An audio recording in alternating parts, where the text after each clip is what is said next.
Here's things you need to know about the Oza Zambia Independence Diamond Jubilee in conjunction with SZDMV. We encourage you to fly into Reagan Airport. It is 15 minutes away from the venue and 2 minutes away from the hotel where rooms are reserved. If you need accommodation, we have a spatial for $177 for king rooms and $204 for 2 queen-size bedrooms. If you need to share a room with someone, contact 678-851-6601. Meet and greet on Friday, October 25th at 6 p.m. We will have the Zambian night event. Come in African attire or Zambian flag colors. We're playing Zambian music and serving Zambian cuisine. Venue to be announced. Then comes the main event on Saturday, October 26th at 7 p.m. The Oza Zambia Diamond Jubilee Dinner Gala will be held at Hyatt Regency Crystal City at Reagan National Airport, located at 2799 Richmond Highway, Arlington, VA 2202. Tickets are $150 until October. You can buy your tickets by Zelle to 352-988-7049 Oza number. After you pay your ticket by Zelle, send us a message on WhatsApp to the Oza number 678-851-6601 to give your name and email address. Your ticket number will be emailed to you. You can also buy tickets here on Eventbrite. Sponsors, vendors, and businesses, we have a treat for you. Contact us. And on Sunday, October 27th, there will be a farewell barbecue. This year, the farewell barbecue will be at the Zambian Embassy, 2419 Massachusetts Avenue, NW, Washington, 20008. So, what are you waiting for?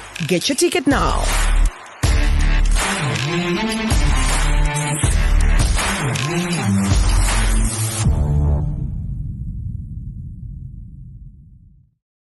Hey, welcome to ZBTR TV. I am even laughing before I say anything. I am so excited about today's show. Welcome. Tell a friend ZBTR is alive and well. Next month, we are very close to independence, and that commercial there by all for Oza Independence. I'll just tell you that get ready, get ready, get ready. Tell a friend ZBTR is alive, is live, and share the link and tell everybody that we are about to hit a very, very important subject. Let me know where you're watching from and would like everybody to participate. Now, before I share, we bring on our guest and begin to talk about what we need to talk about. The Christian perspective of our Christian needs to look at things that are concerning this coming election. All right, ZBTR is, we are fundraising to support our elder citizens facilities back home in Zambia. So if you buy that t-shirts, the proceeds will go to the elderly citizens, which we call old people's homes back in Zambia. We just want to give them a treat, help, facilitate, and improve their living conditions. So I want to encourage everybody, get a t-shirt, and you're going to be able to support what is going on home. That's the way it looks in front. Let me just show you how it looks at the back.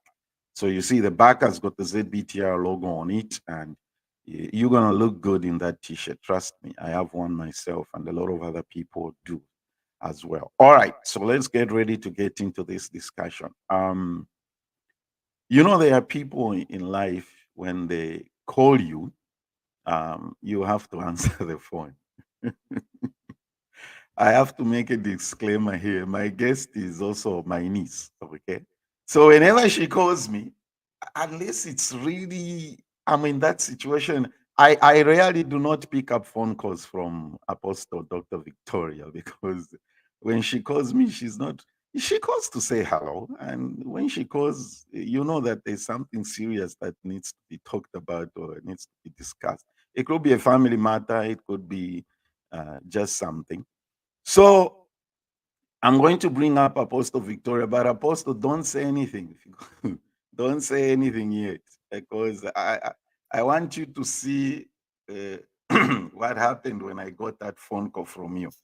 So this day, I get this phone call from Apostle Dr. Victoria. She said, "Hi, Uncle, and what's on the show this week?" And I told her, I said, "Well, it's taken, but we can schedule." And she said, "I want us to talk about politics." Now, the reason I brought you up is I wanted you to see what you couldn't, when we were talking, of course, you couldn't see my expression. Right. So when you said, I want us to talk about politics, this was I was like, Jesus is coming soon. I was like, everybody watching. I'm telling you, I'm not exaggerating. I know. Just went like, and our calendar knows what you know when when mom does that, what that means. Right. I'm like, okay, where is this going? Uh-huh. So she tells me and she says, "Uncle, I want us to talk about the American election coming and for us to have a Christian perspective." Then I said to myself, okay, Mhm. a Christian perspective. I said, people are going to think you're going to come out like a Republican, but that's besides the point. So this conversation, ladies and gentlemen, is about giving a Christian perspective about the critical issues or the critical matters Mhm. pertinent in this upcoming and what it means Mhm. when you vote a certain way. Let me not preempt. Joining us this morning and afternoon, those in Zambia, Africa, and Europe. And good evening, those in the Western Pacific, Australia, New Zealand, those areas. I know it's very late, but thank you for staying up. Is Apostle Dr. Victoria. Let me put in the Zambian name so that people really know that you are Zambian. Yes, absolutely. If we just say Scott, they will say, "Ngaba you know how we are Zambians." Apostle Dr. Victoria Mwango Scott is founder and brand new you coaching and consulting. Ladies and gentlemen, welcome, Dr. Scott. All right. Thank you. Thank you. Thank you so much. Such a pleasure to be here. Always such an honor, Uncle Nathan. I know you're reverend to many, but for me, you're uncle. If it's okay, if I can address you that way. That's okay. Anything on this forum goes. What is prompting this conversation? Why should we have this conversation? Great question. You know, when I came and actually, chatted with you, it's, been something that has been burning, something that has been, that fire shut up in my bones. Mm. And it's not one of those things where it was like, hey, I've been feeling this for a month or a year or so. This has been something after years of watching and studying. And, for me, the concern was growing. Mm-hmm. And so, where this is today, first of all, right off the bat, I want to let people know this is not whether we are telling you to vote Republican or to vote Democrat. Mm. Today's premise, today's discussion, what's prompting this is because we are in the earth with a royal priesthood mandate. Mm-hmm. It is very important that we're not in this world, we are not of this world, but we are in it. And we have certain responsibilities while we are here that we need to execute wisely, that we need to execute with a kingdom mind. And in order for us to participate and to be effective, it's important that we are coming to, for example, a topic like this, that we are coming to it dressed in wisdom, intelligence, open-mindedness, so that we are looking at all the aspects that go into the discussion of politics and how we should vote, that it's not just the two topics that Christians are known for, or one or three things that we discuss in our circles, and this is what we've known. There's a lot more at stake. And as stewards, you know, we shouldn't drop the baton in our generation. There's that verse that says, the kingdoms of this world have become the kingdoms of our God and of our Christ. That's in Revelations 11. Each generation is passed on the baton to steward how that mandate is going to be carried out. So if we're going to show up and we're going to talk about politics, it's important that we're showing up and we're talking about everything that concerns it. That's what we're going to dive in today. Yes. Because there are things that are showing up that should be showing up in our discussion, and we're not. Decisions and conversations that are happening behind the scenes that the masses are not even aware of, but it affect our everyday life. We don't bring them up in discussion.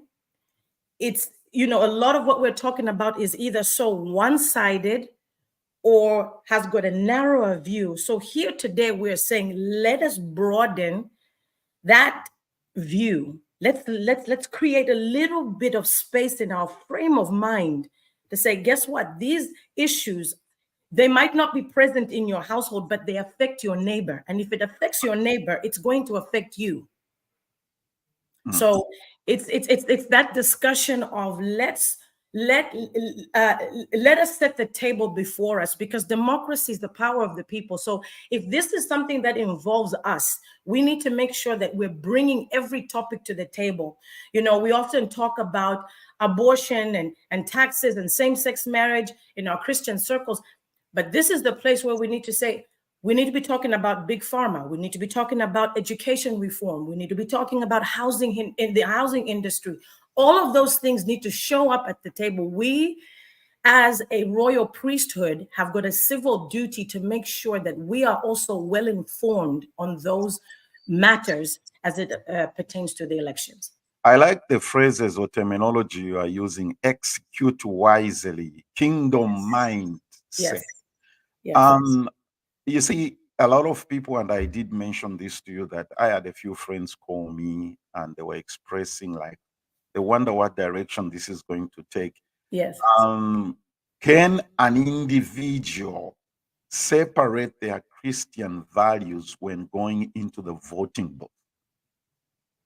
Whew. That is a great, great question. And I'd love for you to piggyback off of me with this one as well. You know, when I look at the Word of God, it is a very, very interesting place. I don't know who would say that the Bible is boring. It's very, very interesting.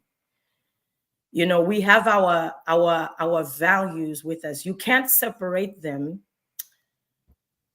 But what I would say is, don't put God in a box either.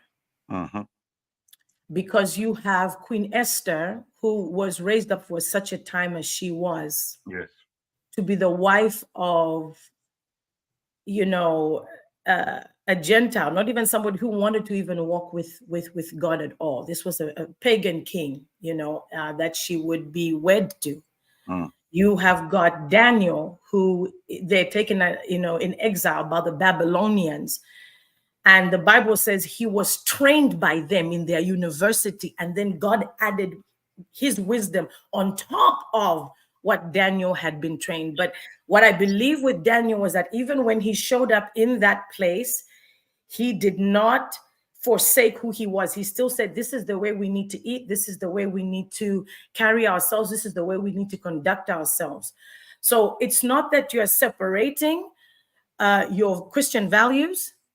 You are also very, very much sensitive to the moving of the Spirit. What do you think, Uncle? Do you think along the same way, or?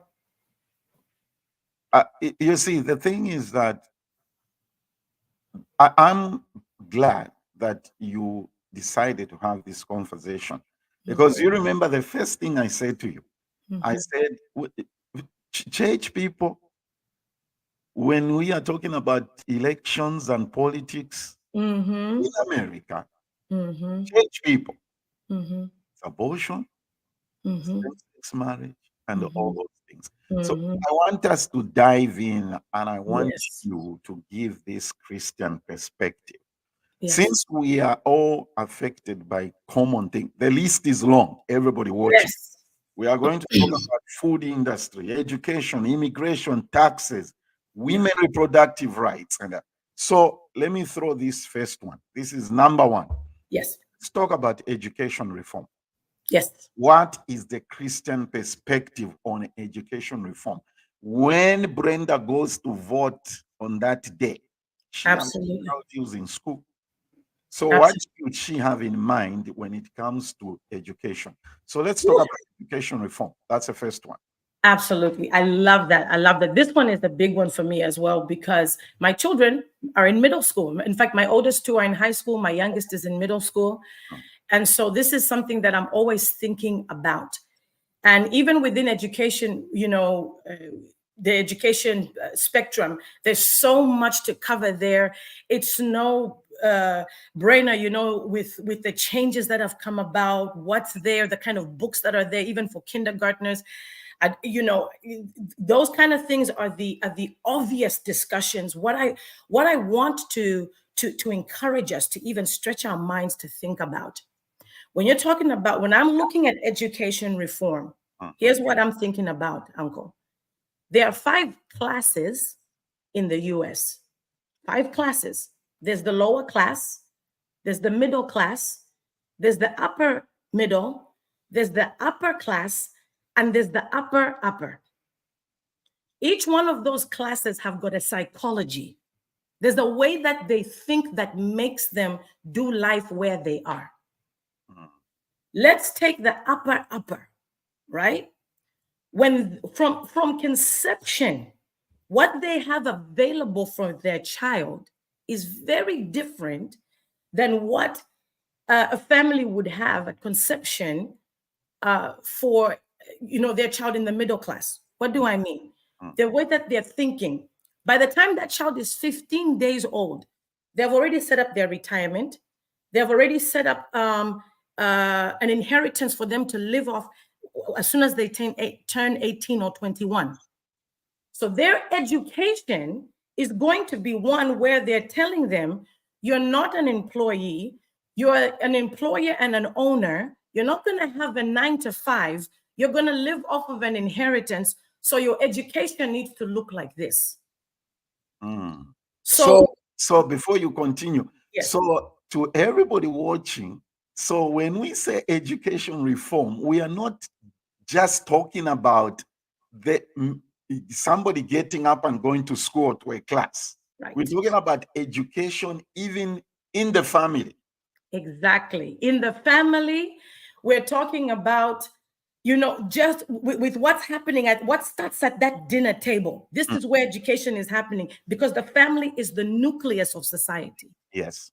So the education that is now available to, for example, this 6-year-old that is in an upper is going to be very different from the education that is available to a 6-year-old child in the middle class. Because in the middle class, the way the education system is set up, I can't remember if it was the Rockefellers or the Rothschilds, it's set up to make you a worker. Where if there's a certain way that you want your life to go through, you're told, work hard, pull yourself up by the bootstraps. That's not the same education that a 6-year-old is being set to walk through in the upper. Because the psychology is different. So this now that looks like a level playing field. You have some who are, from the time that they're 6 years old, it is infused in their education system to know how to work smarter. whereas others in their education system are taught how to work harder. But they both started out the same country. So when we're looking at this with reform, there are certain even financial vehicles, there are certain life skills, there are certain things that you find one class is getting better than the other, right? And it's your knowledge of them is by the grace of God. If you're in the middle class and there's certain you don't have access to information that is freely yours, because even in the education system alone, there's information that's being withheld from you. So this is a Christian, platform conversation. The Bible says, "Thou shalt not steal." That word "steal" is not limited to do not take what doesn't belong to you. The actual word means to kidnap. Kidnap means I am going to withhold certain information from you so that when you make a decision, you're making it in my favor.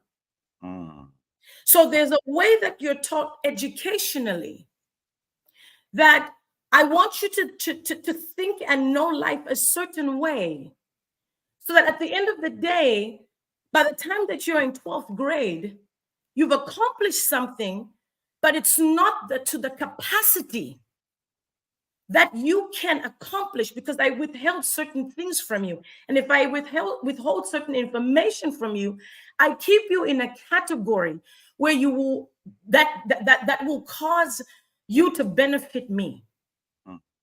The reform that needs to come in, Uncle, when you are hearing things, I'm telling you, this is available to every child in America, this information. When you are hearing how people say, I can file bankruptcy and start again. I was an economics and finance major, and one of the things they taught us, filing bankruptcy is not the end of the world. You can bounce back. What they don't tell you is how. Yet this is information that is available to every American. And I believe, for example, if you're going to talk about money, should be taught in schools.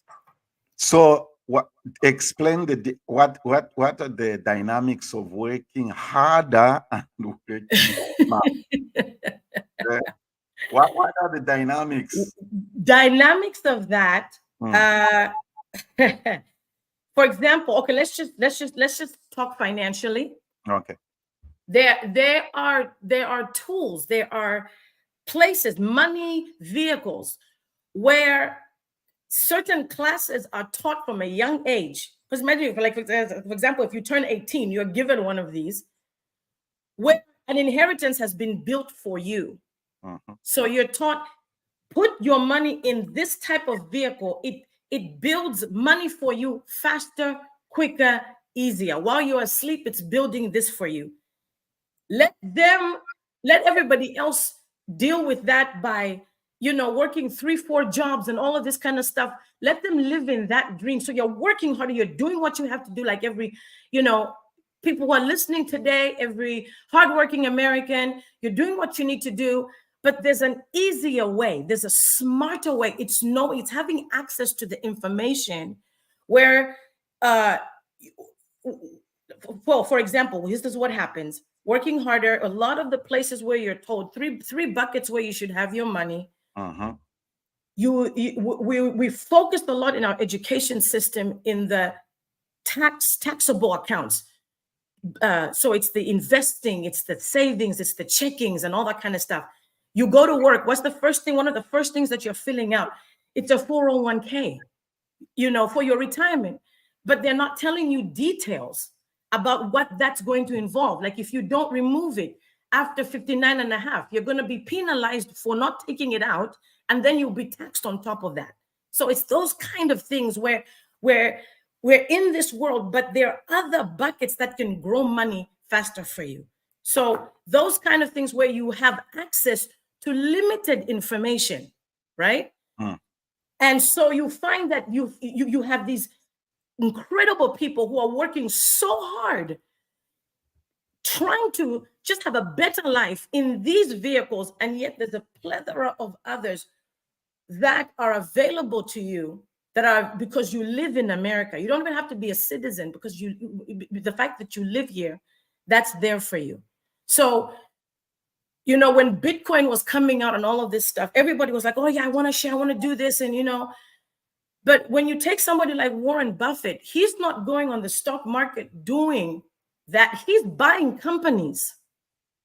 That kind of information, how different would our lives be if we're going on the stock market and instead of just buying a share of a stock or buying stock, if I went in there and I said, I'm looking to buy a company, this is when I'm talking about when I say the psychology that comes with the different classes.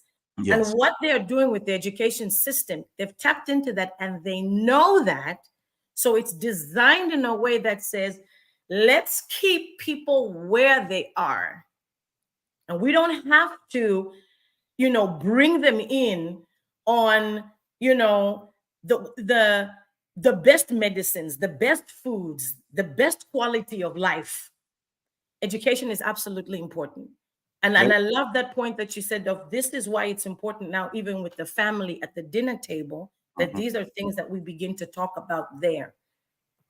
Okay. Brenda brings up this point. We need education reforms, even post-education loan forgiveness, which is already in progress. Are student loans good?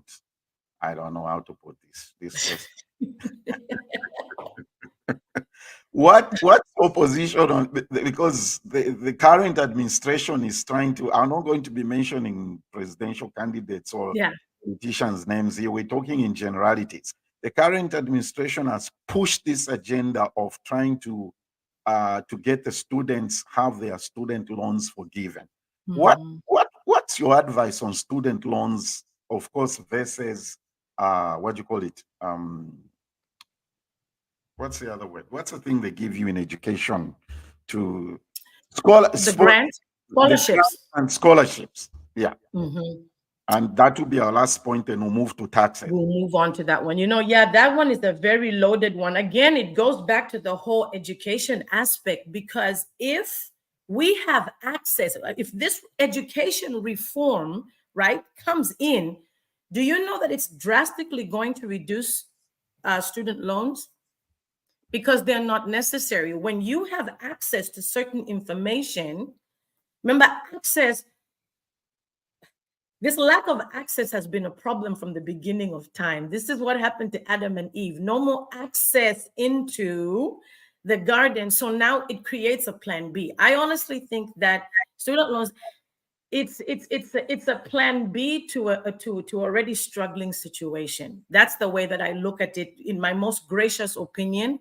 So it takes us back to the category of classes that you have mentioned, right? Exactly. The upper middle class don't do scholarships for a certain reason, because they have access. As a Christian leader, what's your advice about whether somebody should take a student loan or not? Okay, so let's say somebody wants to do this today. I would encourage them to. If this is the place where they are, I would encourage them to, if that is the only option that they have. I would say exhaust as many options as you can first. And if this is where you are left, then go to that. Because sometimes the implications with this is you will find that people, you know, are taking more time paying this off, you know, with the interest that comes on and all of that kind of stuff. You know, you're having to, it's the other side that is benefiting from the compound interest, you know, than you as the person who takes one. So my stance is, if you can exhaust all other means first, let that be an absolute last resort, not the first one. Okay, we can spend the whole day. Let's go. Taxes. Yes. I need my coffee. Let's talk about taxes. Yes. It's a full house. Everybody, we appreciate you tuning in. Tag a friend, let them come on here and hear this, and we'll be taking the comments from the audience. So what's the Christian perspective on taxes, and where do the two major parties in this country stand on taxes? Let's talk about taxes. Absolutely. You know, when it comes to topics like that, this is where I also want to, you know, tell a Christian that sometimes there's some phrases that come in that I'm like, it has set me free. One of the things that I say is, I'm not here to take sides, I'm here to take over. And so when I look at this, I feel like it gives me such, first of all, I'm in a place of freedom. I'm sitting in a place of ruling and reigning. And I get to see God's perspective on this. First of all, guys, taxes are nothing new. They are nothing new. From the first kingdoms that ever existed, taxes have existed. That's how kings, monarchies were able to fund their projects. They were able to fund wars. They were able to eat, all of that kind of stuff. They taxed the people very, very heavily. In fact, if it's any consolation to anybody, whatever we face in taxes right now, let me tell you, our time and our generation does not know what bad taxes are, because we're not being taxed 90% and expected to live off of 10.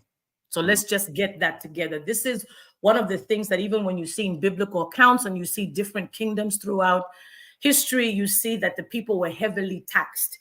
Even why America exists to be America, these were people escaping very horrid situations where the monarchy would tax the people heavily, live off of the people, and they wanted to come to a new world where they could have tax reformation. So it's nothing new, it's there. Jesus comes in and when he's asked, should we pay taxes?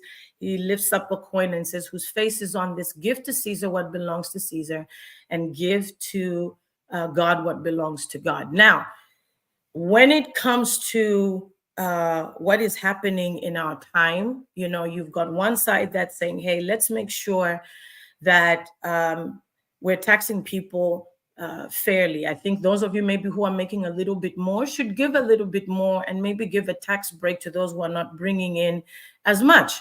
Like I've often said, the politicians say that the top rich 5%. I can mention Bernie Sanders. Bernie Sanders has got that phrase where he says the top 5% should pay their fair share. Exactly. Yes. So they're coming in with that. Then you've got the other side that's saying, no, I think that if you are able to make, you know, if you're working hard and you're killing it, you should be able to keep more of your spoils like you should.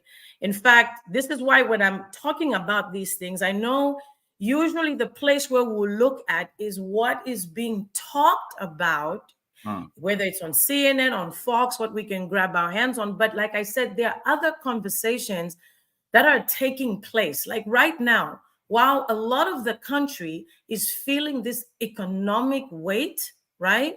Prices going up, gas prices are skyrocketing, groceries are expensive. Those who are in particular conversations, do you know that they're actually in the time of their life? What a lot of people don't know is that come January 1st, 2026, there's going to be a tax flip. Right now, there are people who are living in their plenty. The more money you're making, you have a huge tax break right now. It's been there for 8 years. 8 years will be January 1st, 2026. So this is why Trump is saying, hey, if you vote for me, I'll extend that. So those right now. We're not mentioning candidates' names here. We are not mentioning. Oh, sorry. Oops, sorry. Don't want us to mention any candidate. Okay, we won't mention any names. But this is why, okay, when we're saying that we have a responsibility, we need to come into the conversation and say, hey, what is going on? So there's a major, major tax break. You know, Uncle Nathan, you and I were talking, I was explaining this. Some people here, you're listening. Why is it hard for you to even get a raise at work? Because right now, you know, your bosses, and a lot of people work for small businesses. Small businesses, by the way, make up 99.9% of the employer rate in this country. Okay, wow. So right, 99.9%. That's a huge amount. Small businesses. The tax regime affects them a lot, right? A lot. So if this is there, remember, I wrote the book, The Joseph Anointing. It's not just, oh no, Bible, Joseph. There's an economic engineer behind that. Joseph laid out this rule. There's going to be 7 years of plenty, 7 years of lack. 7 years of plenty, 7 years of lack. Always remember that and prepare for that. So those who are making more right now, they're in their 8 years of plenty. So they're maximizing. They're not going to give you a raise. Why would they? This is their time to maximize on the increase that they're making, because they don't know what's going to happen in November and if they'll be able to extend what they have past 2026. So the best way to know where the two parties stand on taxes is to do what? Go to their websites or websites do a lot of research, and here's where a lot of the information is hidden. It's in books. Go on Amazon, begin to read up on finances, begin to read up even things on like life insurance, for example. There's a lot of information there. It's in the books. That's where that information, a lot of this stuff that I'm getting is being a reader from, reading books, because what is put on the site, for example, if you just go to Google is a search engine. It can't even get Kroger's hours correct. Okay. So there's a lot of information there that, you're going to find stuff. You don't know how true it is. You're going to have to do extra research.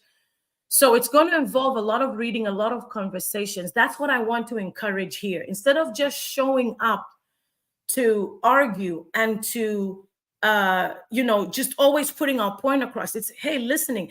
I'm available. I don't know if we're able to put my information out here. Hey, can I have a session with you? Can I have a session with Reverend Nathan? I want to learn more about this, because if I'm going to vote for this person, I need to know where their stance is on this particular issue, because this is going to affect me.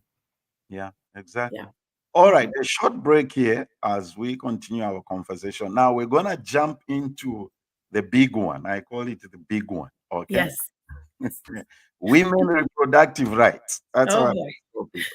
So everybody, Zambia is celebrating 60 years of independence, and ZBTR has designed these professional T-shirts. If you buy one, you are going to help us to support the elderly charities that look after elderly people in Zambia. We just want to help with that, with their well-being, with their care, with their health care, their menu in the only old home I know. Somebody told me about Mother Teresa in Lusaka, and I'm from Ofulira. We have old people's home in Ofulira. So all the sales from the proceeds of these T-shirts will go to those charities. Okay, so pre-order one, and we shall. If you live in Dallas, I can arrange to deliver it to you. If you're coming to the OZA convention, Independence in next month, I can bring it to you there. All right, so support that project, and then you shall be good to go. All right, we're talking to the Apostle Dr. Victoria Scott. Our discussion is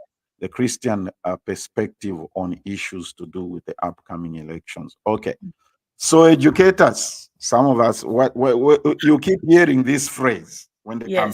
You keep hearing this phrase, and I'm glad I'm discussing this subject with a woman, not a man. Because men have been tend to make decisions about things to do with women without. So when I'm not going to assume everybody knows. So when we say women reproductive rights, what are we talking about? Here, what we're talking about, one of the main things is, what a woman is going to decide to do with her body, with the reproductive rights in terms of one of the big ones being abortion. Should she decide if she wants to keep this child or not, it needs to be her right. And, obviously it stems into various other things now, where you've got with the LGBT community and all of that kind of stuff going on, discussion on even what is a woman.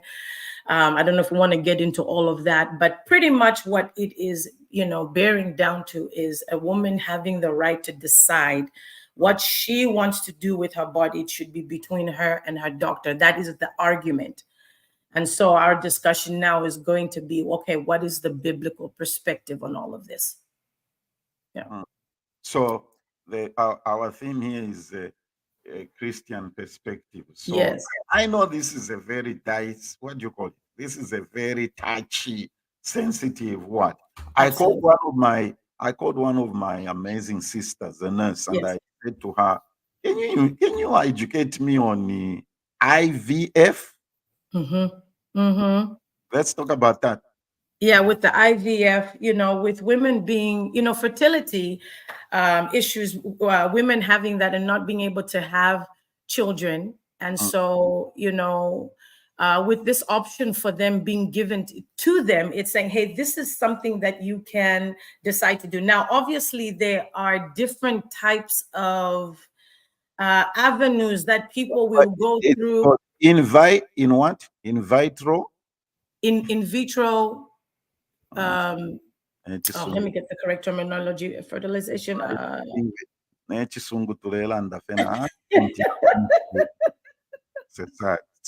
In vitro fertilization. Yeah, there you go. Let's have pronounce fertilization accent. Yes. Yeah, it's very sad. Yes. Okay. So in vitro fertilization, the woman's egg is removed, the man's sperm is removed and put together and planted back in the woman's body. And so, these kind of things are causing issues. Again, it's a broad topic. So here we go now biblically, okay? From a Christian perspective. Yeah. And this is where, if you permit me, I'm going to flow in this. Let me save you some trouble. This is one of those things where the Bible doesn't say thou shalt not smoke, right? Yes. Okay, so it's implied. So go ahead. You say what you need to say.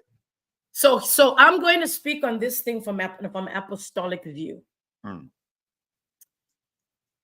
When we as the church are not doing what we need to do, unfortunately, we leave the world to say, but this is an issue. What can we do? We have been given the power that raised Christ from the dead.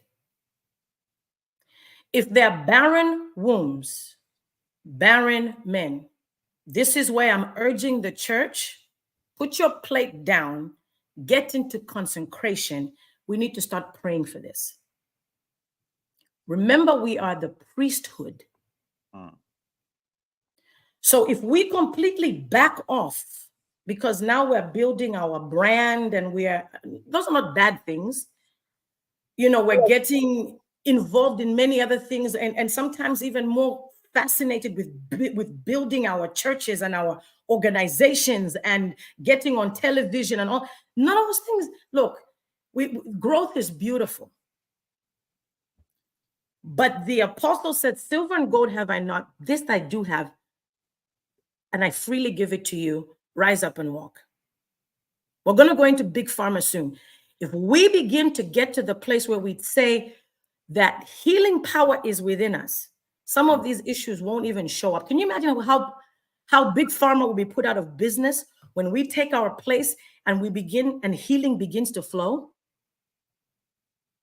It's a challenge to all of us. It's even to me. I'm not just saying this, but it's like if we are really saying we're a holy priesthood, and we're saying, God, there are too many barren wombs out there.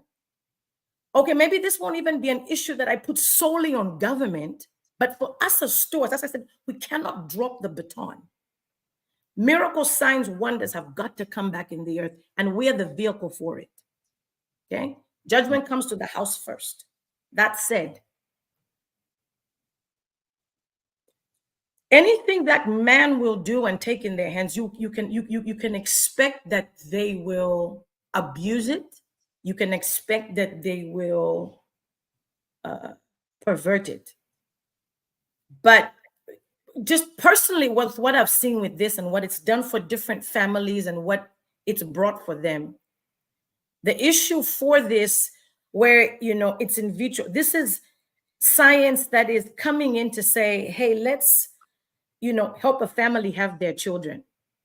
I would look at it as the same way that it's like discrediting taking penicillin or taking ibuprofen or taking, these things that are helping people. So again, it's what is being done with it.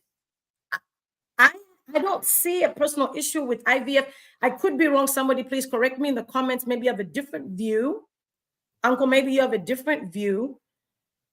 But I was almost kind of surprised to see why that's becoming an issue. That one actually, if I'm being, completely honest, it kind of was like, am I missing something? Did something happen that made IVF become one of those things that's now being debated on?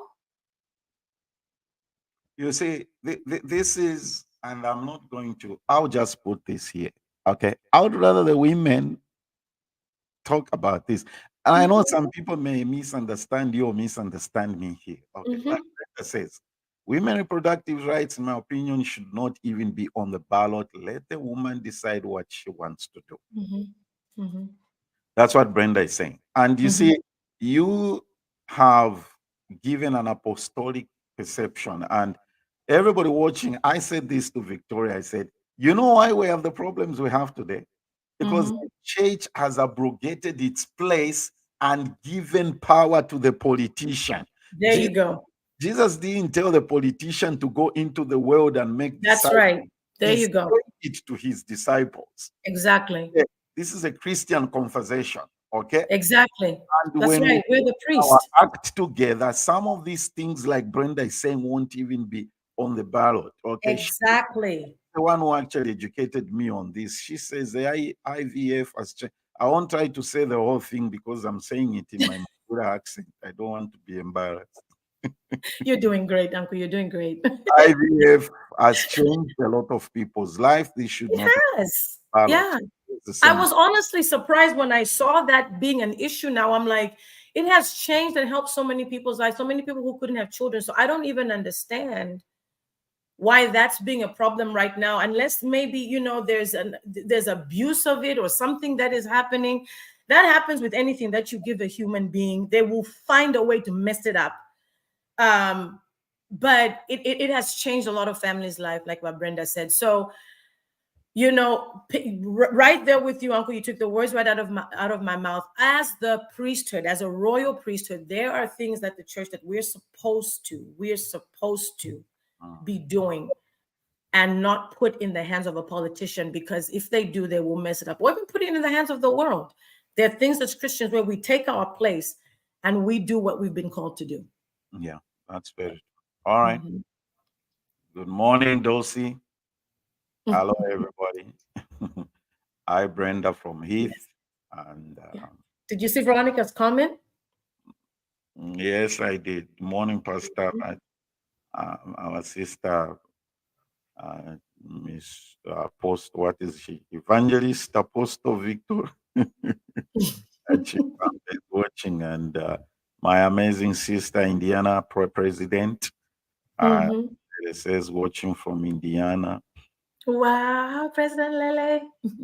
Future president of Zambia, my sister. Hey, Chisama, good to see you. She is going to be president of Zambia. Yes, she will.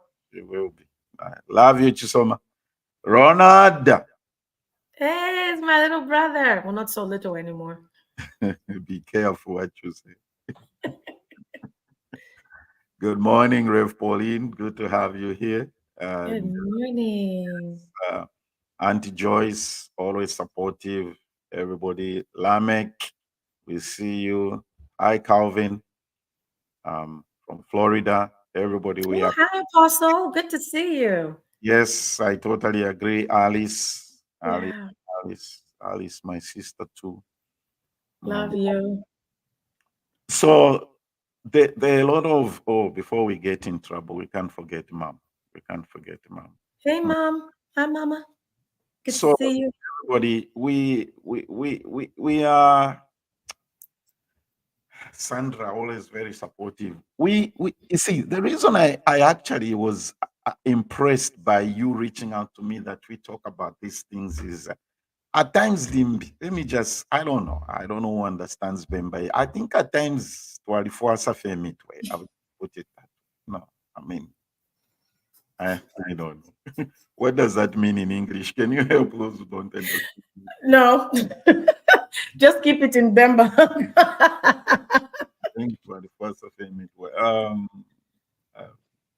You wanted to do The list is long. I'm trying to. Yes, in fact, if I can just piggyback, then we can go on to this one. You know, even this is where, as the church, as we're coming in to this, and you know, Uncle mentioning when you said that the church taking their place, even when we're dealing with these issues, let's not get into the fight of things in terms of where we are fighting at a carnal level. Let's get into the place where we see this as an evangelical opportunity.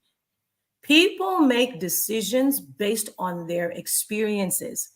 You know, when we're talking about this issue of abortion, this is a great place even for ministry. People have been through things, y'all. Please, if you can hear my heart on this, I cannot stand it when I see the church being carnal.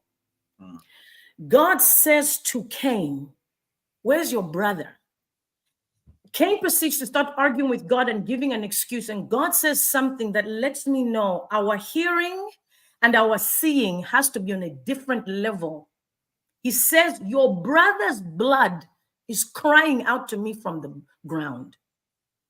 Which means that the way that God uses us here in the earth, there are some of you on here, you are gifted. You can smell things in the spirit. You can hear things. You hear thoughts. You pick up on things. Those things don't go away because now we're in an election year. There are people who are hurting and don't even know how to express that, don't have a platform, don't have a vehicle. Do we know that in the especially upper middle class, there's a lot of incest that goes on? So when people are showing up, abortion, you see what happened to those women. They've been raped, molested by their own fathers, brothers, cousins, uncles. And sometimes this is their only way of saying, okay, because nobody else is protecting people like me, let me show up and say, hey, what happens when a girl gets pregnant from her brother? The world doesn't know how to deal with those things. The church does. There you go. This is the ministry of Jesus. We have to stop being carnal and start using these opportunities and take dominion. I love that, Courtney, and say we have to start ministering to the world. Don't get into arguments. Minister. The weapons of our warfare are not of this world. I don't stop preaching, but I'm tired of the carnality. They're arguing. We're just going back and forth. We're just going back and forth. And here, God has given us discernment. What's the voice behind the voice? Because you know what happens even with that? A woman might have the right to her body, but guess what? It's my office that woman is sitting on because this thing has damaged her psychologically. Where are the masses? Where are the masses for that woman when she's going through that? Because nobody told her what an abortion would do to her body. The world doesn't know how to handle a father not knowing how to control himself. And he goes and harms his stepdaughter. They don't know. We do. We have to step up. And we can't step up acting like chickens. We got to be eagles. Stop with the chicken fights. Stop with the chicken arguments. And church, take your place. Take some of these decisions out of the hands of politicians because they are messing this country up. Yeah. And it's going to fall on us. And Courtney is taking us back to the beginning in Genesis. She says, we must rise up, take dominion, and govern the earth as the body of Christ. That's right. We've given too much power Too to much. the. You want to talk about housing industry? Let's please. Housing industry. Oh my gosh. I'm like, Holy Spirit, hold me because this one is very sensitive to me. But even with the housing industry, yes, it is a segment of the government that you elect in. So even when you're looking to who you want to elect, these are these things that you're prayerfully considering, because there needs to be a lot of change that comes in the housing industry. Number one, here's a big one. How is it that people can rent, but doesn't matter how credible their rental history is, they can't buy a house? They pay more mortgage in their rent. I mean, they pay more monthly in their rent than they do a mortgage because the way the system has been set up. This is where You see, what people refuse to broaden their minds is because right now it doesn't exist in front of their eyes. But you and I, who have the Spirit of God living inside of them, if we're getting involved in these places and we're saying, hey, listen, here's how this thing needs reform, we need to, well, that's one aspect of it, of us getting involved. But why this needs to, you have to take a look at this is the parameters surrounding it are very limiting. I know that they said a lot of things changed after 2008 because of that crash and everything. I'm a firm believer in this. Sometimes, even if something isn't broken, you got to break it anyways and build something better. I like that. So when we're electing these people, these are the questions that should be coming up. These are the policies we need to be looking at. What are they going to do to reform the housing industry right now? What are their plans in the future? What are some of the changes that they're going to make? I talked about this, I think it was 2 years ago. I said, watch, in the next 5 years, a lot of lending companies are going to go out of business because the banking system is going to change. Right now, there's talk of digital banking. It's in the works right now. The Lord had shown me this in the spirit, right? It's like there's a change that they're being forced to consider. So there are things that, even with that, there are people who can afford housing, but there's a lot of stipulations around it that exclude a lot of responsible people. That needs to be looked into. The people that we're electing into office need to not just at least have it on your radar. Those are the questions we should be asking them. And then number two, we should be able to keep them accountable. That's right. Keep them accountable, yes, for the things that we are electing them to do. That's why it's, it's pressing that we're going beyond just the two things that we have on our list. You can have two that are important to you, but as a steward in this generation, as a steward in this country, there are a lot more issues we have to take into consideration. And in fact, housing isn't even probably more so of a national matter, but it brings us to local government level, right? Exactly. Because you see, I want to put this up. I want you to talk about the significance of the bringing this election mindset to local level, because yes, most of us are just thinking presidential, Senate, or Congress. What is it? You sent me this. I want you to speak to this, Apostle Victoria. What is the significance of this? Absolutely. Thank you so much. So yes, so I know a lot of times too, we focus on just the presidential, but also too, guys, let's get involved in local government. Who you're voting for your city council, who you're voting for your mayor, who our governors. Those are dealing with a lot of day-to-day life that we face. And I shared this with Uncle, just to let you know that, when we vote our mayors in, look at a lot of, who they appoint. The city council appoints the city clerk and the city attorney. The mayor that you vote for will, appoints the police chief, public works director, fire chief, finance director, utilities, recreation director. Even when we're looking at things like police chiefs, look at everything that has been going on in the news. And, if there's discrepancies and all that kind of stuff with the police, right? This involves you and I. These are people, because of who we elect as mayors, they appoint the police chiefs. So even, I think even what prompted this is now, let's talk about this. Just in my city where I live last month, we had a council meeting, town hall meeting, and the residential area that we lived in, this area was zoned as residential. The owner of the land, after selling this, and houses are going up, decides to sell a portion of the land as commercial. So the people in my development, they got together. This wasn't just, we don't like the idea. They had to get, this was democracy at work. They had to get their facts together. They did research, all this kind of stuff. They met with the mayor and the city council, and they said this was a place that was zoned as residential, and this has changed on us. What other things are you going to change on us? So that was them keeping the elected officials accountable. You know, even though permits had started to go out, the mayor came and revoked everything that had been put in. The city, you know, the development was saying, look, we're not against development.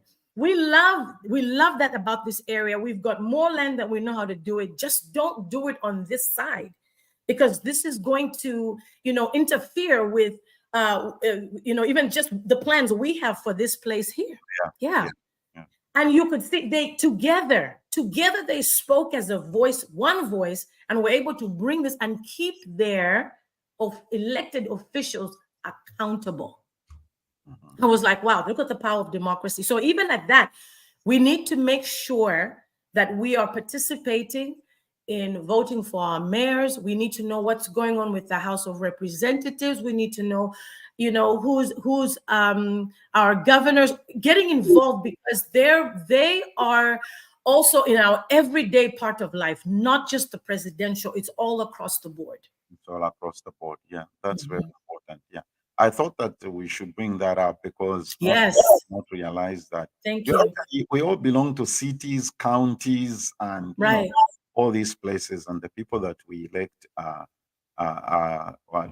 Okay, let's try to end with this one. Okay. We shall do a part 2, and Yes. probably brings some other people into the discussion and get their point of view.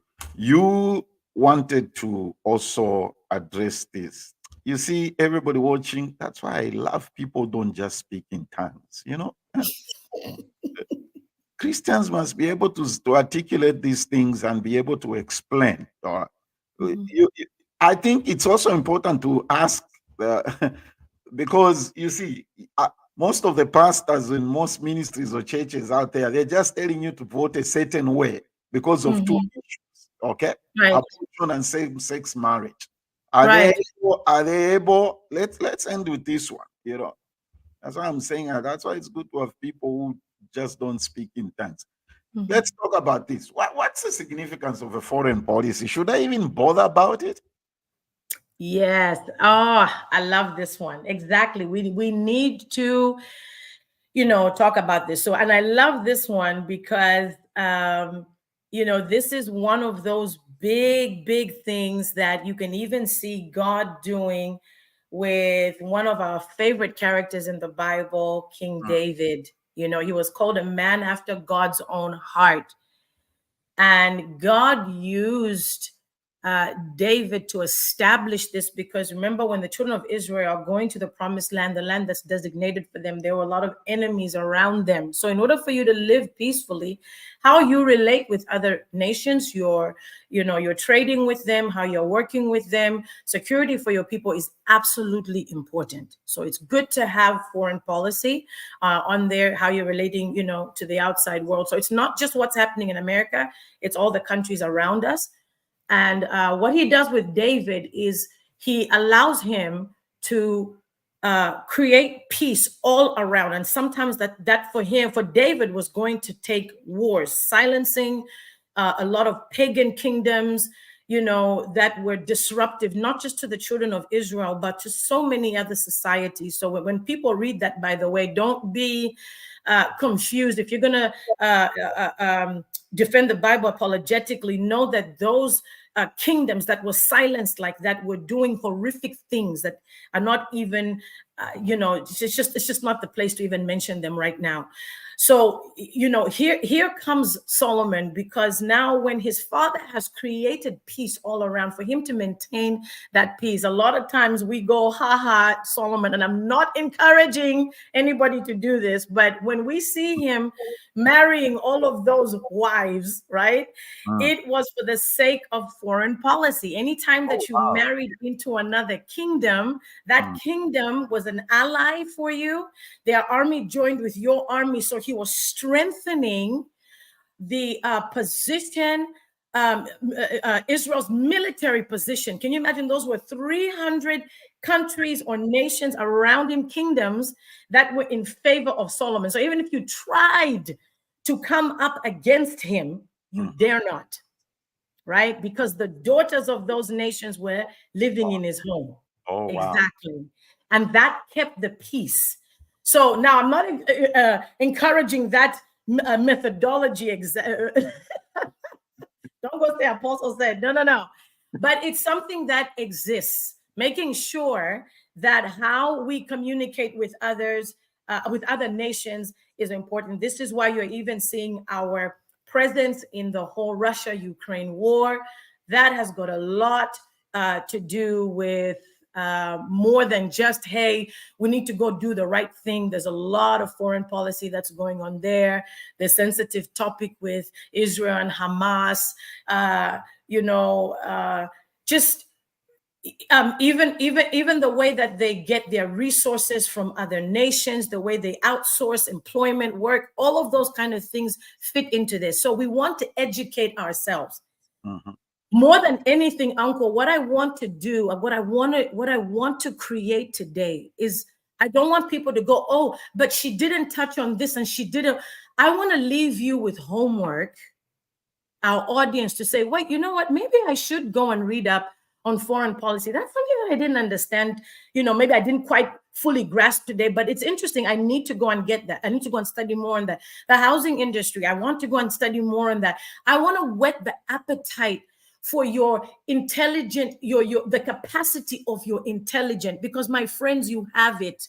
First of all, with just who you are, and then Christ living inside of you, you're a force to be reckoned with. So if we're going to make a change in this earth, we can't just show up with two issues. We have to know what America's presence is like in the earth.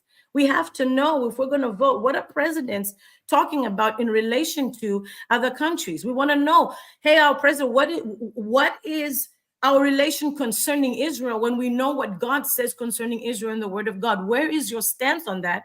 And how can I keep you accountable? Without going into too much detail with that, because that's a whole other topic. Yes, but it's important, yes, that we are knowledgeable, so that when we're going to vote, we know, okay, if I'm voting for this person, I see where they stand, or I see capacity, or I see potential there. I'm going to have to keep them accountable because I voted for them regarding this particular issue.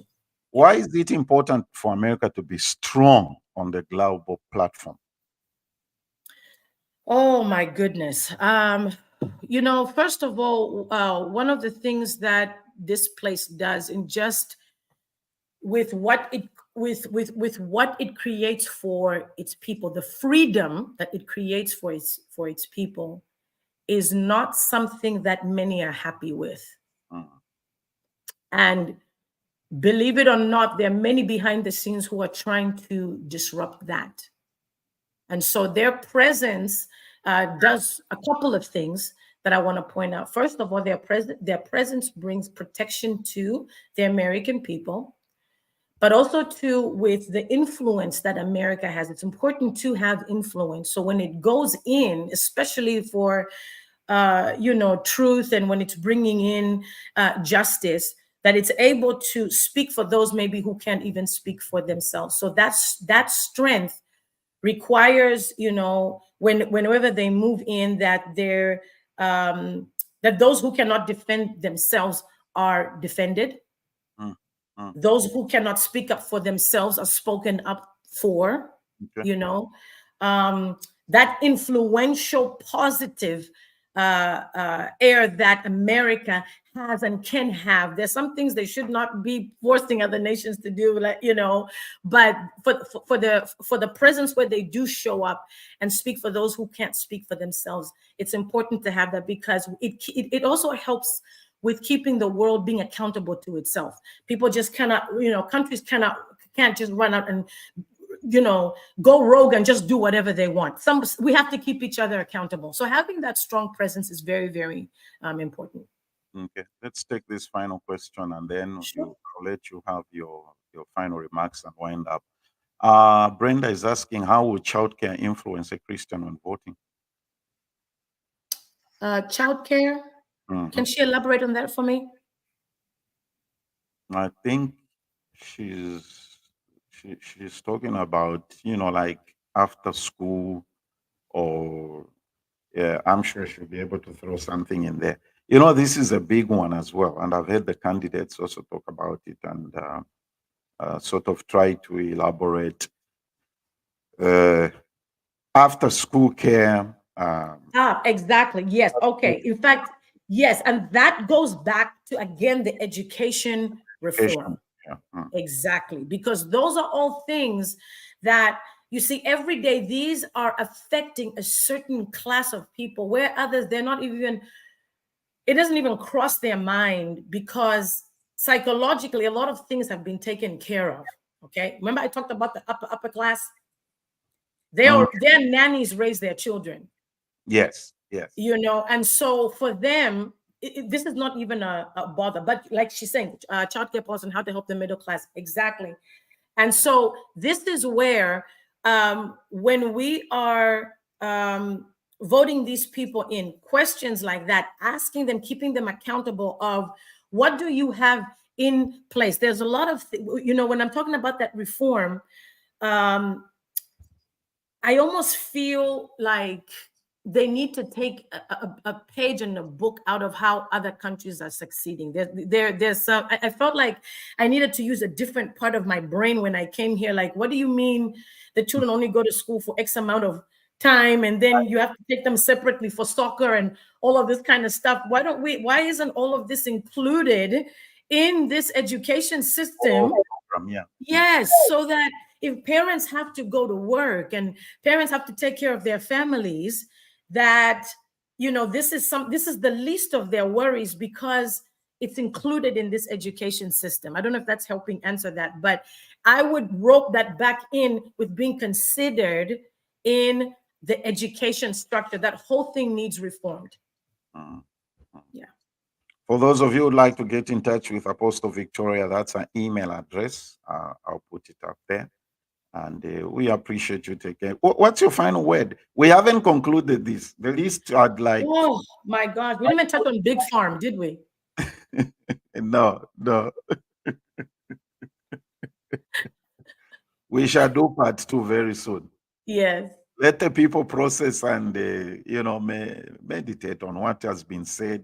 You've given everybody homework to go and look at some things and where the candidates stand.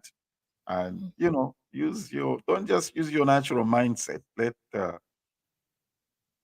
Holy Spirit. Your final word, Apostle, before we go.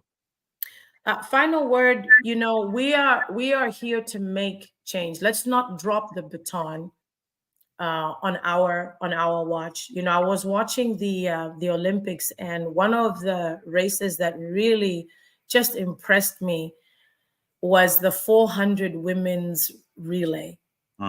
And I remember with the US, they won that one, and I forget their names. I wish I remembered them to just honor them. But the very first one who set off was kind of like towards the back, but she pushed through. And it was when the second one came in and took that baton, you just knew this race belonged to the Americans. And this is where I see us. Let's not drop the baton. Let us take the responsibility that we need to take in our time to make sure that we're stewarding these elections well. Why? Uncle, you asked and said, why is American presence need to be strong? Do you know that there are going to be almost 60 other nations that are due for election in the next 1 to 5 years? Wow. And so what you and I do today is setting an example for other nations as well. Let's make a difference. Let us as the church rise up, and do what we need to do. Let's be wise and responsible in who we are electing. Let's have a broadened view. Broadened, I don't mean just accepting anything, but being willing to listen and to hear, so that we can rule wisely. Remember, we're here to rule. Yes. Solomon is sitting in a place of leadership, and there are 2 prostitutes who come to him and they're saying, this baby belongs to me. Solomon could have said, no, the child will not go to either one of you because this child is going to be raised in a lifestyle that is not fitting. Solomon spends more time listening because what he sees before him are two people, not his preconceived notion of the job that they do, not the preconceived notion because they're women and they're, he doesn't judge them that way. He looks at them as human beings and he hears their situation. Yes. And then he judges accordingly. This is the responsibility you and I have. And we're not going to make a change if we sit around and we begin to engage on a carnal level with all the bickering that's happening around us. We have a civil responsibility to make wise choices. Let's do that. Let's educate ourselves. Let's be healing. Let's be light. Let's be the love of God in the earth. Let's be stern. Let's be firm. And let's make a change. Let's not drop the baton. Let's keep this thing and let's go for gold. Amen. Apostle Victoria, thank you. You're welcome. Thank you. This has been awesome. Yes, it has. And we look forward to a part 2. Dr. Munsanje says, thank you for this discussion. Very educative. And I know, wonderful. I know everybody feels the same way. Thank you. Oh, that's awesome. You guys are so gracious. Thank you so much. Please tune in for part 2 because we're going to talk about Big Farm. Oh my gosh, that's a big one. Woo! Great pharmaceuticals, eh? Great pharmaceuticals. All right, everybody. Right. Apostle Victoria, thank you. You have a wonderful weekend. Give my love to the Scott clan. Everybody, that was our show for today. And I want to encourage you, like I've been saying, if you pre-order and buy one of these t-shirts, Zambia at 60, Zambia 1060, and there will be independent celebrations across the US in different associations. If you buy a t-shirt, you're going to help ZBTR. We're not just making a profit. You buy a t-shirt, you're going to help ZBTR. The proceeds will go to charities that care and look after the elderly people back home in Zambia. This is the way the t-shirt looks at the back and the front. And I look forward to having you. Before I go, I want to wish my baby sister, Towel Nkama, happy birthday, baby girl. You know I love you, pray for you, and I always support. I always love your support, and you're always cheering me on.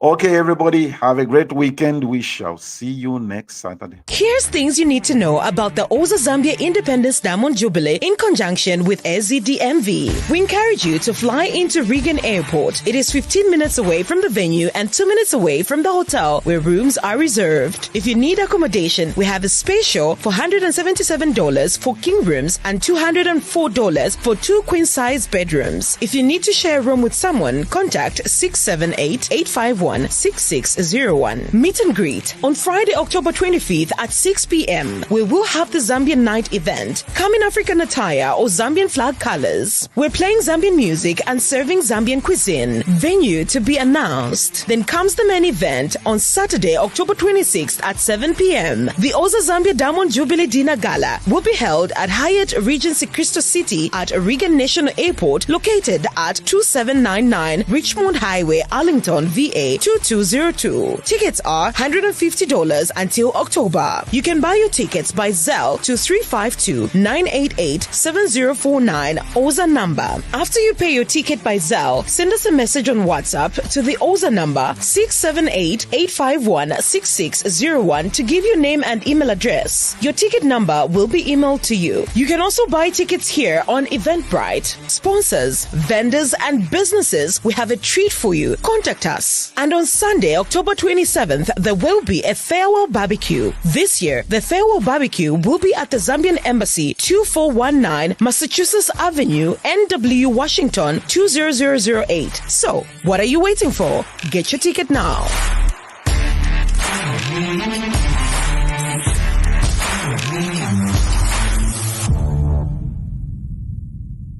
Zambia Blog Talk Radio.